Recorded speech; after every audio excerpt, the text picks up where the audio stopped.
Nobody talks about how much damage you can do just trying to feel better for 20 minutes. So whenever I'm stressed, sad, or spiraling out of control, these are 8 things I go out my way to avoid.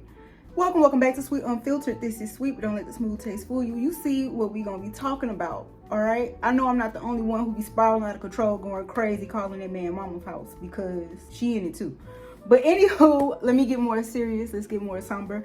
If you like this video, at the end, go ahead and comment your experience, what you had to stop doing, what you recognize that you were doing, and what ways you avoid doing these things. But all of these things that I'm going to be talking to you about, I've lived it. So it's not me judging you or anything. It's just that I know from experience, I caught myself, hold up, girl. You need to stop doing this because it's not helping you at all. All right, so we're gonna get into number 1. I will say, stay tuned for number 8 because it's a slick one. All right. So number 1, it is drinking or smoking or experimenting with other types of drugs or whatever. Now, I'm not trying to bash anybody for what they like to do, their vices or anything, because I got my vices too. As a matter of fact, if you ask family members on both sides of my family, they will let you know I can get drunk. I can put them away. There was a point of time where I had aunties, try this with me. Oh, my niece will love this. And it's sad when people remember you for that. So like I said, this is not coming from a place of judgment. It's just me recognizing, hey, this is an issue. When I'm sad and searching for relief or some type of coping, drinking is not the way to go. Because a lot of times when we drink or when we smoke or when we try new things, even vaping slick too, there is no reason for me to be trying to experiment with new things because I'm feeling sad or stressed out. It doesn't even, why would I get another stressor to help with the stress that I'm already feeling? You see what I'm saying? That just made me upset. But one thing with me, when I would drink to get drunk to escape reality. Now, a lot of y'all may just be social drinkers. Maybe you tell yourself that you're social drinkers. I wasn't that person. I knew exactly what I was coming to do. I knew that I wanted to get drunk to escape reality.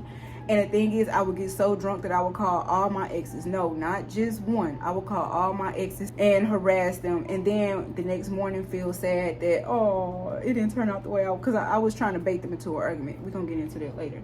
So my problem was still there. And not only was it still there, I'm bloated and now I'm sad the next day.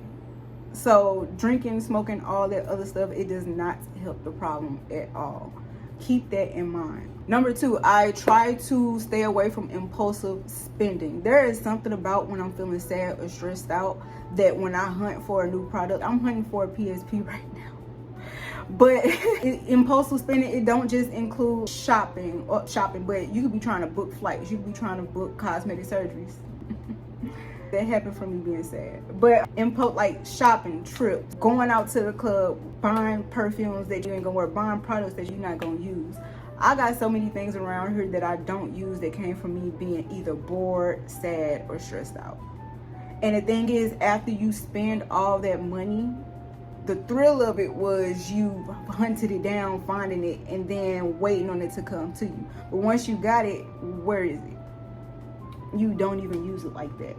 So wait before buying anything. As a matter of fact, before you impulsively spend on anything, go to work, clock in, do extra hours. Ain't no need in you being broke and sad.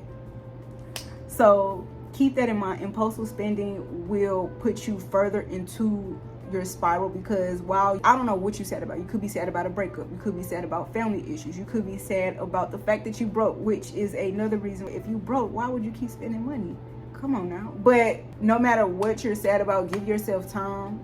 Take a nap, go to work, do something constructive, go to the gym, do anything but try to spend that money. I know that we look cute. You want to be a different person every day of the week. I get it. But try to hold off and wait till you are in a more stable mood before you start impulsively spending. Okay, now we move on to number 3. This is a lot of us. We overeat when we're sad or stressed or spiraling. Because it's one of the cheapest things to do, and it's more fun. You can do it by yourself, and it's a comfort food. But at the same time, it doesn't help because the next day you're feeling bloated. The next day your face is puffy. Who told us that when we sad we're supposed to eat ice cream? Really, who told us that? Somebody told us that, but I don't think they were right about it. Comfort food is fine, but eating until you can't eat no more and blaming it on the fact that I'm stressed out, I deserve it. No, you don't. Go to work. If you were working, you wouldn't be hungry. At least I wasn't. When I was working in on the clock, I was just constantly moving. So go to work. And if you just got off work, go to sleep so you can go to work again. Also, eat a real meal. Don't eat junk food. Because I understand you do got to eat, but eating a real meal instead of junk food, or just learning a new recipe. If you really have to eat your pain or eat your anger, I would prefer you to learn a new recipe that's healthy instead of you going out and splurging on junk food. Especially if you have PCOS, because we already got our mood swings and we already want all the fats and all the sweets and stuff. So it's like, of course, the easiest thing for us to do is to eat our feelings. When in actuality, now we're just making ourselves more fat. Now we're just making ourselves more sad because we're gonna look fat. And now we're making ourselves more broke because we just spent a grocery haul worth of money on snacks. So we just keep digging ourselves deeper down, which is why I no longer overeat. I will go to sleep or go do DoorDash. I will feed somebody else before I sit there and overeat my feelings. I used to do it. I don't do it no more. All right, number 4. This one, I don't get why us women do it, but we do it a lot. It's usually a woman thing, but consuming relatable content. And when I say relatable, we find content that matches our mood. So it used to be like a little inside joke when my best friend, when she would be mad at a dude that she would encounter and she would listen to Mary J. Blige or something like that. Mary J. Blige is the last person you want to listen to when you're sad. Unless it's that just fine. But usually I stay away from her music because a lot of her music is sad. So if I'm feeling sad and it's a gloomy day, why am I listening to sad music to put me further down into the sadness? I never understood that. I don't get that at all. If I'm getting evicted, why would I consume my mind with other women getting evicted and just complaining about it? I don't want to see another woman getting evicted. It's relatable, but I don't want it to be relatable no more. I want to see somebody who, I just got out of homelessness, y'all. I'm not finna watch, if I just got evicted, I'm not finna watch other people getting evicted too. This is why I don't trust the landlord. No, I want to watch other women who got out of homelessness. Same thing with dates. You go on a bad date and you come home and consume your algorithm with, oh, dating is horrible. No, I want to see happy stories. I don't want to keep looking at bad content so that way I keep feeding off negative energy. I don't want to do that. If I'm already feeling broke, I don't want to watch other broke people. If I'm already feeling hopeless, I don't want to watch other hopeless people. So why do you keep consuming negative content if you're already in a negative space? It makes no sense. Do you want to continue to be in that relatable content, or do you want to find something else that'll be relatable, something that's in reach, something that will uplift you? I never understood that about us. Why do we like to get on a bandwagon with a whole bunch of other bitter people? You see what I'm saying? So stop watching negative content or relatable content of that moment. If they spiraling, let them spiral alone. I'm getting out of this. I'm not finna keep going down with you. I'm coming out. I really have to talk about them because I don't understand why we do that. I think men do it too, but I'm talking to us. I'm not talking to them. I'm talking to us. But number 5, I try to stay away from serious conversations and arguments with other people. In all honesty, with me, I like to isolate myself because I know me and my daddy kids are antagonizers when we're upset. So, for instance, I was feeling stressed out about work and everything, and I called this dude I was messing with. Now, he ain't no good and all, but I'm just giving an example. So I called this dude I was messing with and basically kind of forced him, what are we? And it caused a whole argument. So now I'm bringing somebody else into my anger, into my drama. The saying, misery loves company. And that's what that come from. You feeling stressed out, you feeling like uncertain and confused. So now you want to drag other people into your confusion and into your stress. Leave people alone. And it is not just relationship. It could be family. It could be co-workers. Leave people alone. If you're not sure where you stand in life, if you don't know what you're doing in life, if you are spiraling, you spiral alone until you get yourself out. Leave people out of your mess. Because not only that, you tarnish relationships like that. Is that the word I'm supposed to be using? You tarnish relationships by dragging people into your misery. Because a smart person gonna catch you taking your frustrations out on me. I'm not finna talk to you. You having issues with that man and you taking it out on me. Take it up with him. How many people had that? You mad at your man and now you taking it out on me. I'm not the one. Go talk to him. And now you just messed up a friendship because you mad at him and you don't want to take it out on them. So learning how to avoid serious conversations or arguments and channeling your anger or frustration on the right person, or just don't even channel it at all. Just shut it down. Go to work. If you don't get nothing out of it, just go to work. But when I'm overwhelmed and everything feels personal, I got to remember that it's not their fault. So keep that in mind. Number 6, posting vulnerable information. I know that when we get in an argument with people, we want to post it on social media so we let everybody know they're a horrible person. Oh, I just got cheated on. Now the whole world know you stupid. You could have just kept your stupidity to yourself. And I'm not saying women, I never got cheated on, but at the same time, I'm not finna go around telling the world that I'm stupid. My dumb self got cheated. I'm not finna tell the whole world that. It's cool to tell your trusted best friend on the phone call, but why does the whole world need to know that somebody betrayed you? Why does the whole world need to know your family business? Why does the whole world need to know that you and your friend ain't cool no more? Why does the whole world need to know what you and your co-workers, like the falling out, what your working situation is? Keep that offline. Have some decorum, have some class, because now when you're trying to get another friend, when you're trying to get another job, when you're trying to get into another relationship, all of that is posted on your social media and we can see that, and now I can see you the problem. Because why would you air their business out like that?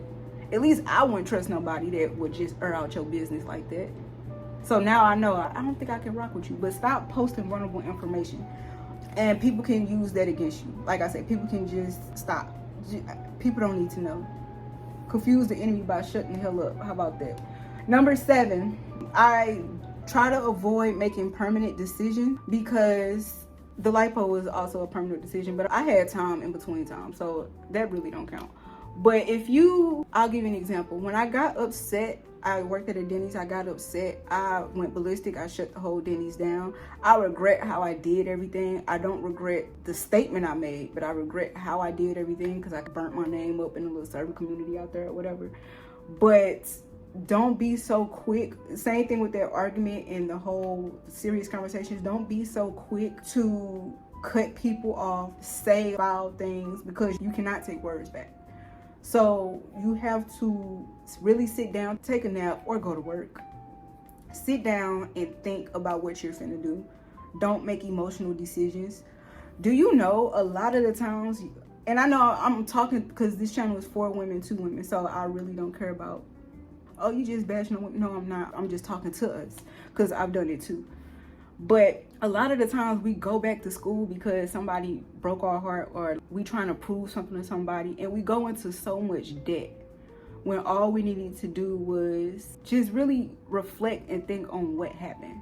You see what I'm saying? We go into so much debt trying to prove something to people, and we don't even like the major we in, but we just want to post something on social media to make us feel like we validated, we won, we did something. And we ain't do nothing but show that we just can get further into debt, because you ain't doing it with that degree now. So before making emotional decisions, I like to sit back, take a nap, and think of, do I really want to go here? Or am I just, sit with your feelings and see the motive of why you want to do these things. That's basically what I'm saying. Really check your motive. Sit back and check your motive. Don't make permanent decisions based off emotional feelings, because they fleeing emotions. Emotions it can lie to us sometimes. So that's why I say sit back and see, do I really want to do this? What's my motive behind this? If your motive is always driven by, I want to make them look bad, or I'm getting revenge, or I want to make so much money to show them that I can make, you're not doing it for yourself. That's like, if you don't have an intrinsic, did I say that word? If it's not an intrinsic motivation, then it's really not worth doing it. You just trying to show somebody off, right? Last but not least, my personal favorite. I stopped having recreational sex when I feel sad, stressed, or spiraling. I can count on my finger how many times I had sex. So every time I had sex, it was not to build a relational bond with somebody. It was not to build intimacy. It was not for the purpose of having sex. It was because I was stressed. I needed validation. I needed to feel accepted by somebody. I wanted to feel chosen. Sex for me was not tied behind a positive feeling or emotion. It wasn't. So learning that when I'm sad, I don't need to call dude up when I'm sad. because then those 52-hour, whatever how long y'all like to throw down for, that can also lead to life-altering results. Me sleeping with that man trying to get over a feeling that I'm having can end up with me catching a lifelong STD. It could end up with me having his baby for 18 years. Well, for life, but 18 years. So you have to be mindful of just going around having recreational sex. I get it. It's cheap. It's fun. And you just, it helps you when you're feeling lonely. But at the same time, it's a short-term fix, because once he get up, you back to that same feeling. And there's a difference between relational sex and recreational sex. Recreational sex is like, it's kind of pointless. It's a poor person's hobby, honestly, if you think about it. So not only am I left with the consequences of, I just had sex with this person and then now they're gone, however it ends up, I don't know. But now I have that on top of the original stress or sadness or spiraling that I had at first. Same thing, the day that I shut down the Denny's, I ended up sleeping with somebody I wasn't supposed to be sleeping with. Now, it worked out for my benefit, but if you're gonna have sex, make it count. It worked out for my benefit, but just going around having sex because I'm feeling sad or behind the emotion that I'm having, I don't do that no more. Because once they get up and leave, and now I'm back with that uncertainty on top of the fact that I was stressed out before I had sex, it just makes it a whole lot worse. Because you think you're getting chosen at that moment, but no, it's your turn. It's just your time. And then they leave, they're gone. And that's with recreational sex, not relational sex. Recreational sex. So get that, make sure we got that. So I don't want nobody in the comments talking about something. Oh, it's the same. No, it's not the same thing. Anywho, but thank you for listening to that list. I hope this helped you with my experience. And like I said, I'm not trying to shame you or judge you or anything. It's just that I lived it, so hopefully you won't have to. Or maybe this enlighten you to let you know, dang, I do that. I need to shut that down. You do need to shut that down because it's not helping you. But anyway, thank you for listening, and I hope this finds you well. Bye, y'all. Bet there's nothing left to do. So, if you want to get yourself... Everybody stick around because we're going to have some fun and look at this...